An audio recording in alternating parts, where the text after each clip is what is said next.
This is the Mistress Carrie Situation Report for February 14th, 2023. Happy Valentine's Day. Your daily entertainment headlines, industry info, and everything rock. Just announced, Disturbed are bringing their Take Back Your Life spring and summer tour to the Xfinity Center in Mansfield, Massachusetts on August 18th. Ginger has been announced as the opening act, with more announcements coming. Tickets are already on sale through Ticketmaster. Godsmack are getting ready to release their final studio album, Lighting Up the Sky, coming up on February 24th.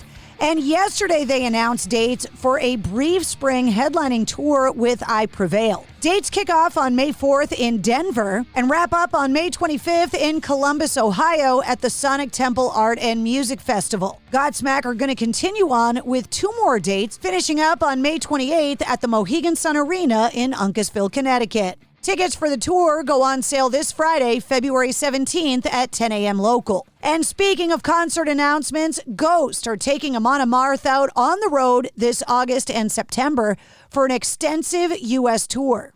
Dates start on August 2nd in Concord, California, and wrap up in L.A. on September 11th. The tour includes 2 stops in New England on August 19th in Mansfield, Massachusetts at the Xfinity Center, and August 20th in Bridgeport, Connecticut at the Hartford Healthcare Amphitheater. Tickets for the tour go on sale this Friday, February 17th. 13 years ago, Gojira announced they were releasing a special EP featuring guest spots from some of metal's biggest names, including Devin Townsend, Randy Blythe, Anders Frieden, and Max Cavalera. Sadly, the EP never came out. Frontman Joe Duplantier said that the band previously tried to release the EP before they dropped Magma in 2016 and Fortitude back in 2021. Only 1 song of Blood and Salt has been released, saying in the interview, "I will release them before I die." Megadeth is set to welcome back a long-estranged member of the band. Marty Friedman will be at the band's first ever gig at Tokyo's famed Budokan. The guitarist played on some of the band's best-selling albums, including the 1990s Rust in Peace and Countdown to Extinction. The Budokan concert will be live-streamed on February 27th and available on demand for a couple of days after,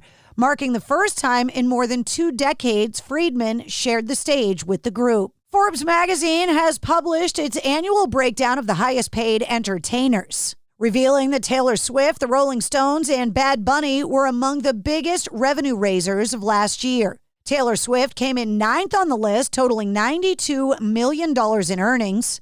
The Stones came in at number 7 on the list, making $98 million thanks to their massive European tour, while Bad Bunny took the number 10 spot with $88 million.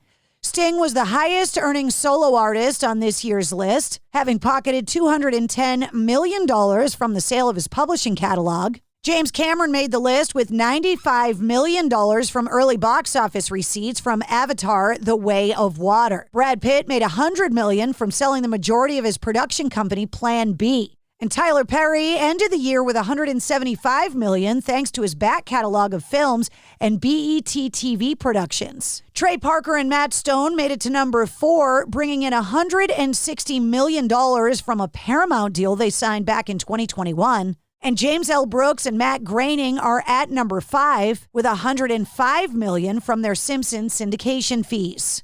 Genesis brought in $230 million collectively, putting them in the number 1 spot for the year. Neil Young will make his live return at the 6th annual Light Up the Blues Autism Concert at LA's Greek Theater coming up on April 22nd. The headlining performance alongside Stephen Stills will mark the first time on a stage together since September of 2019. The show will also feature appearances from Lucas Nelson and Promise of the Real, Chris Stills, Oliver Stills, and other special guests.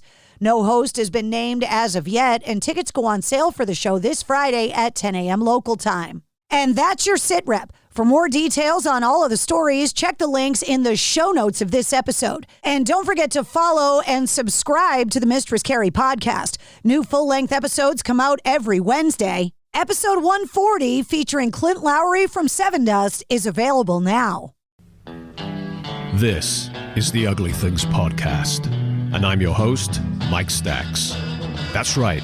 Ugly Things Magazine, your source for the very best in 60s beat, garage, and psychedelic music since 1983, is now also a podcast. We'll bring you interviews and stories about some of the most exciting, overlooked, and influential bands from the 1960s, 70s, and beyond. In November 1964, the moment happens. John Cale meets Lou Reed. A mere hummingbird's fart may well have set its principles along differing paths. Very well put. Articulate, huh? Oh, that's why you're a writer, Phil. It's all about wild sounds from past dimensions when rock and roll was young, daring, dangerous, and vital. Quite often we used to be playing on stage and a fight used to break out, and really, it's just bodies and people flying about, so it's quite rough, And hear insightful discussions with renowned rock journalists. I was rejected from trying to write for the school newspaper, and in retaliation, they spelled my name Jarvie Kubernick in the yearbook. Don't go changing, Harvey. You're doing it f***ing wrong. It's just nice to get the real stories down while they're still here. Yeah, absolutely. Ugly Things, now on the Pantheon Network.